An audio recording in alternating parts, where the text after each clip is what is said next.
Erev Tov, everyone. So, first of all, welcome to the shiur, the weekly shiur of Zera Shimshon. As we know that whoever needs brachot for himself, for his children and grandchildren, the author of Zera Shimshon, the book Zera Shimshon, says that all kind of blessing can arrive and can reach the person that is reading in his book. So may HaKadosh Baruch Hu bless us that everything that we need on a personal level should happen. B'ezrat Hashem, zivugim, marriage, good education of children, good health, wealth, B'ezrat Hashem, anything that we need. And of course for the success of Daniel and Yosef Meirov, which are the sponsor of the shiur. Shalom Rachminov, that is also the sponsor of the shiur, and Leilu Nishmat, lehavdil ben achaim lachaim, make a separation between people that are alive and people that are not alive. Elazar Cohen ben Angela, his soul should have an elevation, that the zechut of this shiur should bless the whole community and everyone. So this week, Parshat Tetzaveh, we are going to speak about the common point between the Parasha Teruma, Tetzaveh, Kitisa, Vayakel and Pekudei. All those parashiot, the end of the book of Shemot, we are speaking about the creation, the building of the Mishkan. And we see something very interesting. The Pasuk says, whenever Hashem came to Moshe to tell him, build the menorah, Moshe Rabbeinu had a hard time to understand the menorah. Therefore the Pasuk says, Veze ma'aseh ha-menorah, and this is the way of building the menorah. And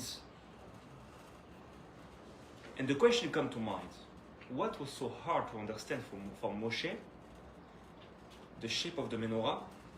We see the outcome of the menorah, 3 branches on the right, 3 branches on the left, 1 branch in the middle. What's so hard to understand? Until Moshe, and the Midrash says, Moshe Rabbeinu had a hard time to understand it until HaKadosh Baruch Hu came to him and he showed him a menorah in fire. He says, you see that shape? This is what I want. As if he doesn't understand. And the question that the Zera Shimshon has this week on this parasha is, what was so hard for Moshe to understand the shape of the menorah? And the Zera Shimshon starts his answer like this. He says that it's not the only time that Moshe Rabbeinu has a hard time to understand a specific mitzvah. We see earlier when the Jewish people came out from Egypt, they got their first mitzvah. The first mitzvah, HaChodesh hazeh lachem Rosh Chodashim, HaKadosh Baruch Hu says, the month of Nisan will be the first month of the calendar in the Jewish people. Because you went out from Egypt, you became a nation on the month of Nisan, so Nisan will be the first month of all the months of the year. HaChodesh hazeh lachem Rosh Chodashim. And the sages are saying, from that sentence that the Kadosh Baruch Hu says to Moshe, this is the month, the first month of the calendar of the year, we understand Veze ma'aseh menorah, Veze HaChodesh hazeh lachem, that Moshe Rabbeinu had a hard time. He had a hard time because the Kadosh Baruch Hu told to Moshe the whole system of the planets, how it's work, what are the signs for the new month, what are the signs for the end of the month, what should we do this time and that time, what are the seasons. He's explaining the whole system, how it's work, and Moshe Rabbeinu has a very hard time to understand. And the Pasuk says, HaChodesh hazeh lachem Rosh Chodashim. This is the moon that it should be seen when is the beginning of the month. Moshe Rabbeinu had a hard time. How can it be, I don't know, the moon? And this is the question of the Zera Shimshon. What was so hard to understand? Why Moshe Rabbeinu had a hard time to understand the beginning of the month? Now, something very interesting is that whenever we are speaking about the calendar, we say that the Torah says the month of Nisan is the first month of the calendar. But we all know that Rosh Hashanah, we do not do Rosh Hashanah on the first day of Nisan. We do it on the 7th month from Nisan, which is the month of Tishri. So how come that we say the Rosh Hashanah, the head of the year, is on Tishri? And here the answer from the sages is the following, that the Jewish people have 4 Rosh Hashanah, 4 beginning of year. We have the Rosh Hashanah of the human beings, which is the creation of Adam HaRishon on the first day of Tishri. But you have also the Rosh Hashanah of the kings, the Rosh Hashanah of the Shemitah and Yovel. So we have many times, many beginnings, many cycles. And therefore, the beginning of the human being, which is Adam HaRishon, which is the Rosh Hashanah that we are celebrating even today, the first day of Tishri, is not the beginning of the nation of the Jewish people, which is the month of Nisan. And therefore, there is no contradiction. But the Torah gives a mitzvah, Shamor et Chodesh Ha'aviv. Be careful, because the month of Nisan must be in the season of spring season. What's the issue? Why the Torah needs to give a special mitzvah for that? Because the Jewish calendar is a very flexible calendar, or even more, it's a very accurate calendar. And if we do not apply all the rules of the calendar, we very easily go to a wrong direction. And we start to count wrongly all the days of the year. Why is that? Let me give you an example. When we are using the regular calendar that we know, January, February, etc., what are we counting? We are counting 12 months. But this is a solar calendar. We are splitting the year in 12 parts, and this is our calendar. The calendar of January, the common calendar. But let me ask you a question. At the end of January, is there something happening in the space, by the sun, by the moon? Nothing happens, because we do not count this calendar on the moon, but on the sun. And after each month, the sun doesn't change. There is no significant physical changement in the space after the first month or the second month. So they decided that a month should be 30 days, or 31 days, and then according to that we can count a year of 365 days of the year. But concretely, when we see in the space on the planet, we don't see any changement. What we do see according to that calendar, we see the seasons. The sun gets closer or gets more far away from Earth, so therefore we have summer time and we have also winter time. So we have a physical situation happening in the world, but not according to the month, according to the seasons, because the calendar that we have, that we count January, February, is a calendar, a solar calendar, and the sun gives the season, but not a specific. It doesn't show anything specific after each month. Now, if we count only on the moon, there is a calendar. Muslims are using that calendar, the calendar of the moon. This is maybe the reason why the sign of Muslims is a moon, because they are counting always on the moon. So the moon, there is a practical, physical. We can see that this is the month, this is the end of the month or the beginning of the month. According to the moon, because the moon changes.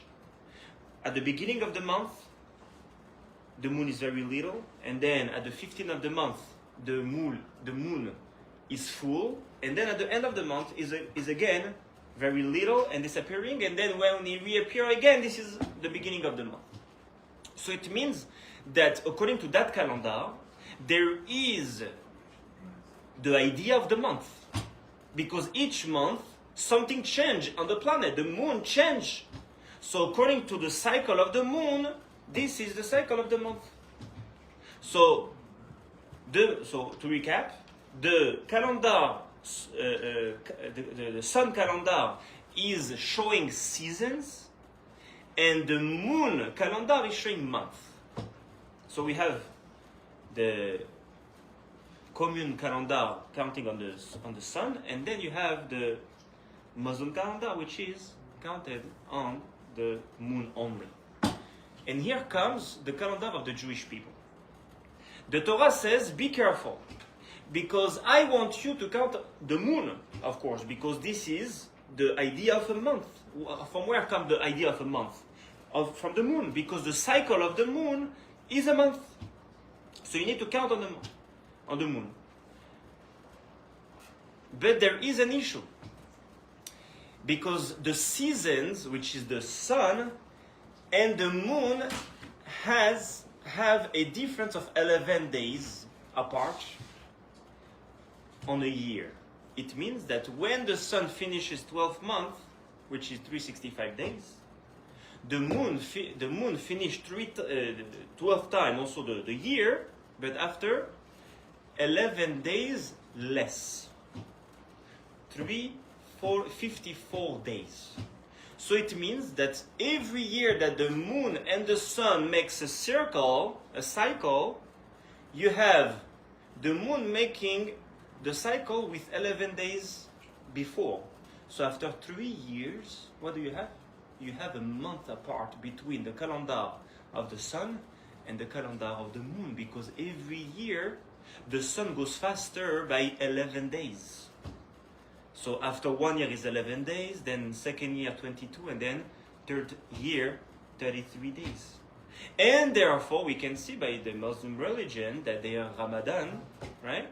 They are celebrating it sometimes in the summertime, and then sometime in the winter time, then springtime. It runs all over the calendar. Why it's not specific? Why it's not a date like by us? Pesach is Pesach. Because they count only on the moon, and because they don't count the seasons. So they don't care about the season. For them, the moon is the main thing, and because they count only on the moon, so sometimes that date that they have to celebrate the Ramadan is on summertime, because they don't care about the seasons. Always there is 11 days apart, so it goes back and back and back and back, and then it runs all over the calendar, sometimes in the summertime, sometimes in the winter time, and therefore they have differences. The Torah comes and says, Shamor et Chodesh HaAviv. I want you to count the moon, because this is the month. But I want you also to count in a way that you're always going to keep Pesach in the springtime, HaAviv, in the springtime. How can it be? If we count on the moon, so the season goes faster, and the moon goes slower, meaning the moon finishes the cycle faster, because it's only by 354 days is finishing the cycle. The sun longer, because it's 365, right? So the seasons are jumping year to year. So how can we keep Pesach on the same season, which is the spring? Therefore, we have here the idea of 2 Adar. The leap year, we call it. 2 Adar. What does that mean? Every 3 or 2 years. Sometimes it's 3 years, sometimes it's 2 years. The sages are saying, in 19 years, you have 7 times leap year. 7 times. 19 years, 7 times. So every 2 or 3 years, because you have 33 days apart, so you need to catch up the seasons with the moon, right? So what do? You add a month in the calendar of the moon. You make a second Adar. You push away Pesach. You make a second Adar. And like this, when you have a month, extra month that you added, so the 30 days that you was late, you catched up, and now you are again on the good seasons. So in other words, you have the Jewish calendar taking care of the sun by the seasons, Chodesh HaAviv, the springtime, and the month by the moon, So it's the most accurate because we are taking care of both of them. We are taking the seasons and the sun and the moon together. So, as I said, 19 years, we have 7 leap years. 7 leap years. And it looks a little bit hard to understand because, of course, I told you quickly all the things, but there is calculations and there is a lot of things behind this idea of the leap year, when to add a month, when we should not add a month, etc. When it's 2 years, when it's 3, when we do it on the 3rd year. It's a big, so it's hard to understand, and therefore Moshe Rabbeinu, he might also have a hard time to understand. So HaKadosh Baruch Hu comes to him and he says, Ze hachodesh hazeh lachem. This is the moon that you need to see every month in order to declare that this is the new month. He had a hard time to understand. But the Zera Shimshon doesn't accept it. Moshe Rabbeinu had a hard time to understand the system of the planets. This is Moshe Rabbeinu understood things that are tremendously hard to understand. Like what? Like Paraduma. Paraduma, Moshe Rabbeinu understood it, and Shlomo HaMelech, which is the smartest person, the wisest person in the whole history, he couldn't understand. But Moshe Rabbeinu, which he learned from Hashem directly, he understood it.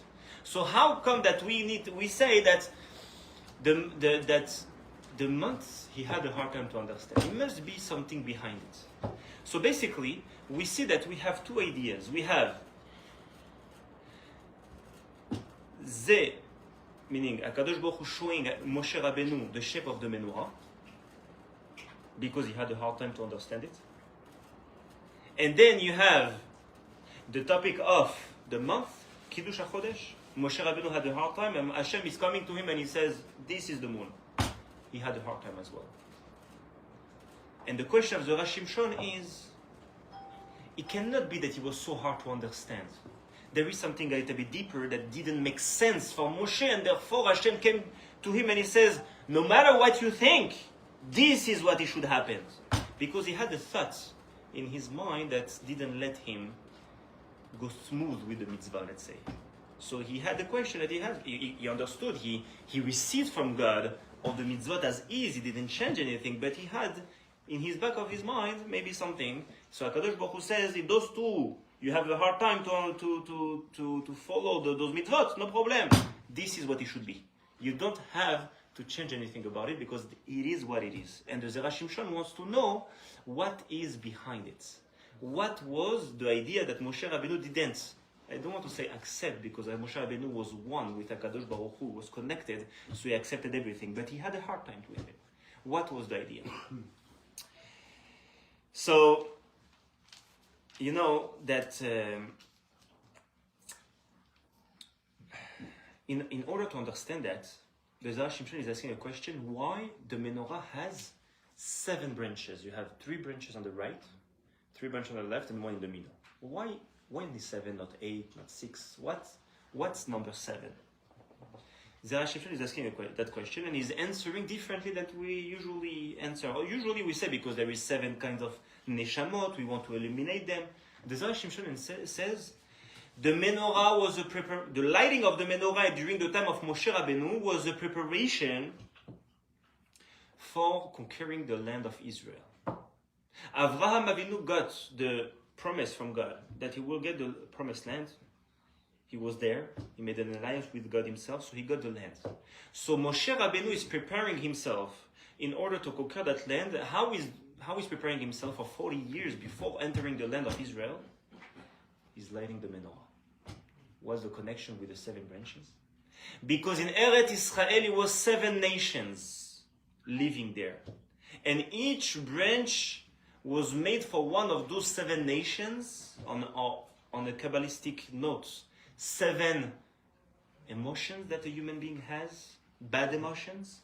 Moshe Rabbeinu, with Aaron HaKohen, of course, the Kohen is coming and lighting the menorah every day in order to unlight the 7 nations.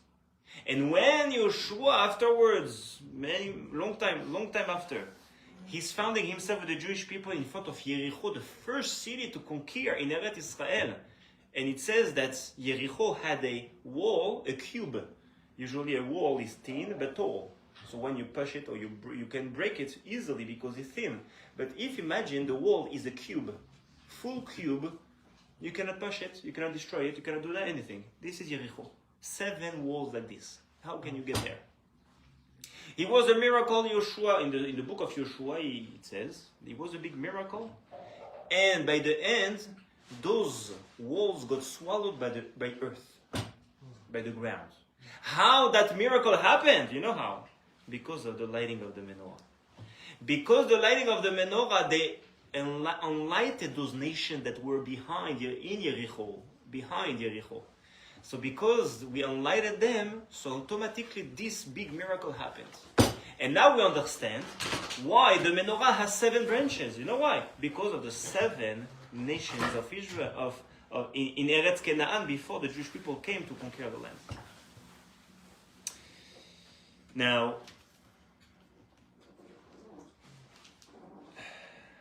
let me take you now, like 500 years after that. In the time of Shlomo HaMelech wants to build the first Bet HaMikdash. He's building it, and he's putting in the items of the Bet HaMikdash. One of the items is the menorah. Which menorah he brought in? The menorah of Moshe Rabbeinu that he did in the desert. That miraculous menorah that Moshe Rabbeinu took a block of gold and he threw it into the fire and he came up that menorah in one piece. Shlomo HaMelech took it and he brought it into the Bet HaMikdash. But not only that, he also built 10 other menorahs, meaning total 10. 10 other menorahs. And the question of the Zera Shimshon is, why he built 10 other menorahs? HaKadosh Baruch Hu wants a menorah. This is what they had in the desert for 40 years. For all the time before Shlomo HaMelech, they never had such a thing of 10 other menorahs. Why? Shlomo HaMelech, 10 more menorahs. Moshe Rabbeinu had only 1. And according to Kabbalah, very interesting, he says like this: if you take 10 times the 7 branches, it's 70. Because Shlomo HaMelech understood that from his time he needs to prepare now to the next level. They conquered Israel already with Yeshua. The 7 nations was conquered already.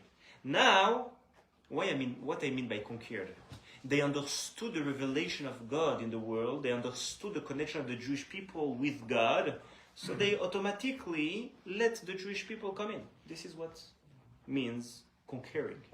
So at the time, Shlomo HaMelech said, now we need to prepare to the next level, to enlightening the 70 nations of the world. There is 70 kinds of nations in the world, and those nations also needs to be enlightened, also needs to understand the revelation of God in this world and the connection of the Jewish people with HaKadosh Baruch Hu in this world. So therefore he built 10 other menorot, 70 branches, in order to enlighten them. So it's a preparation for the ultimate coming of Mashiach. And here we can understand something unbelievable. Why Moshe Rabbeinu had a hard time with the mitzvah of menorah? Moshe Rabbeinu at that time, when he got the mitzvah to build the menorah, in his mind he's coming into Eretz Israel. In his mind, he's going to conquer Eretz Israel, to come in, and to just, that's it. Mashiach is coming when he's coming to Eretz Israel. And here comes the Kadosh Baruch Hu and he says, Hashem says, build 7 branches. Why 7 branches? I need to enlighten 70 nations.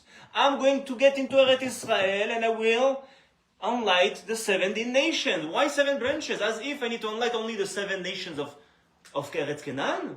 It's not my job. It's not only my job. I will conquer the land and also I will enlighten the 70 nations. So Moshe Rabbeinu asked HaKadosh Baruch Hu, why you do not want me to do a menorah of 70 branches to enlighten the 70 nations?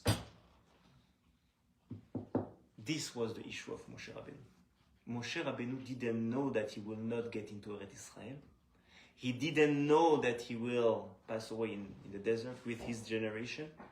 So therefore, he was sure that his job is to enlighten not 7 nations, 70 nations. So why 7 branches here? I don't understand. But afterwards, when we look back in the history, we understand. Because HaKadosh Baruch Hu knew that Moshe Rabbeinu will not enter Eretz Israel. So therefore, his message, his task was only to enlighten, to prepare the Jewish people to conquer the land of Israel, but from outside. So therefore, he enlightened only 7 branches. So it means, by the way, it's parenthesis. So it means that the issue of Moshe Rabbeinu hitting the rock instead of speaking to the rock, it's only a reason, side reason for Moshe to not coming into Eretz Israel, because that was planned from the beginning. Kadosh Baruch Hu wanted to figuring out how it will make sense, because you will not punish him for no reason. So he managed that idea, but he wasn't connected straight. Because of that issue, Moshe Rabbeinu doesn't get into Eretz Israel. It's not connected. The plan was that Moshe Rabbeinu doesn't get into Eretz Israel anyway. Hashem wanted to figuring out, so he did it. So now we understand why Moshe Rabbeinu had a hard time with the menorah. Why he had a hard time with Kiddush HaChodesh, with the moon. For the same idea.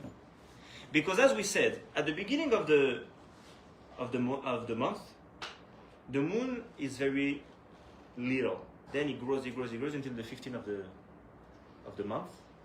And then from the 15th and on, the moon starts to become also little and disappear. And the Kabbalah says that the 15th first day of the month is like the 15th generation between Avraham Avinu and Shlomo HaMelech. Avraham Avinu, when he appeared, he started to believe, to build the Hebrews, the Jews that will believe in one God above us. This is the beginning of the moon. And then it grows by Yitzchak, Yaakov, all the sages, for 15 generations until Shlomo HaMelech, that it says, Kaima Siara Beshlimuta. This is what it says in the Gemara. That in the time of Shlomo HaMelech, the moon was full. So it means after Shlomo HaMelech, what will happen? The moon starts to become little again. It means that the empire of the Jewish people that was built for 15 generations from Abraham to Shlomo HaMelech is not anymore going to grow. It's going to be destroyed and going down.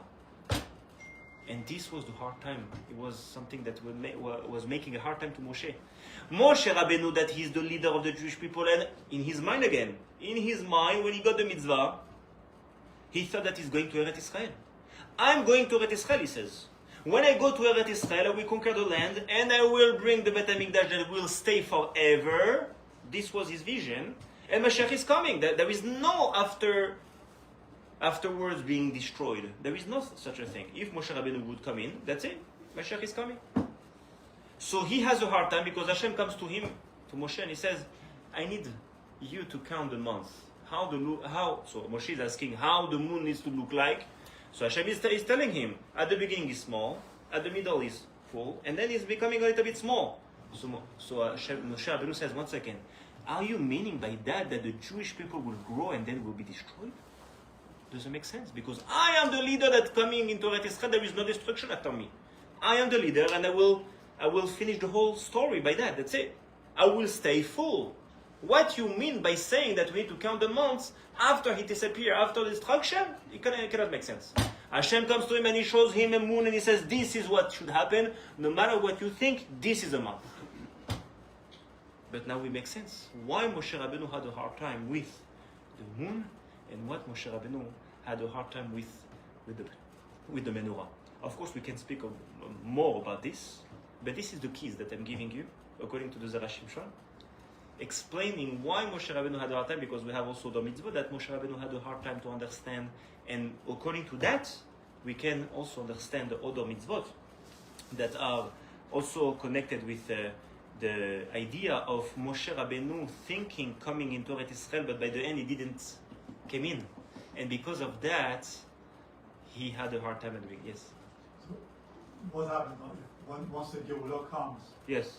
It will be no more men around. There will be. So whenever Mashiach is coming, whenever we are making Birkat Levana, we bless the moon every month, right? we say, V'haya or levana ke'or hachama, that the light of the levana, of the moon, will be like the light of the sun. The sun doesn't disappear, the sun doesn't go down, it remains strong. Right? So when Mashiach is coming, the moon will remain strong. This is what Moshe Rabbeinu thought at the beginning that it should be always. Of course, when you have a mitzvah of the Torah, asking for 7 branches of the menorah, it means 7 branches. But Shlomo HaMelech made 7 branches times 10 because of the 70 nations. After Mashiach is coming, it means, when Mashiach is coming, it means that the nations are already elevated. This is the reason why Mashiach is coming, because the world is already ready. So there is no need anymore to light 70 candles, 70 like Shlomo HaMelech did, because the world came to its goal. You do the 7? So we are going to do 7, because 7 is also connected with many other ideas than enlightening the nations, but not 70 candles. 70, yes. What does this mean for like the Jewish people now that we have the moon at the beginning of the month is small, then it gets full, then it gets small again. So the Jewish people, they started off in Egypt, then they went to Israel, but then they had the galut, then they came back to Israel, then they had the galut again. So what does that mean? Is it like we're striving to have a full moon? So yes, and this is our goal, but also it has a message behind it. And the message is that whenever challenges happens to the Jewish people, and this is also connected with Purim. When a challenge happens to the Jewish people, it's not like, okay, that's it, we will disappear forever. We are a moon. Of course, we are also counting on the sun, like our calendar, but we are a moon. Moon means that we have down and up, and we will never disappear forever. And this changed the vision of a Jew on the challenges of the Jewish people. Yes, we got hit because of our actions. We got hit, but we are never ever going to be disappearing, because we are connected with God. And just like God is forever, Jewish people is forever. The Torah also is forever. It's like 3 points. It's Hashem, the Jewish people, and the Torah. Chazak u'baruch. Erev tov.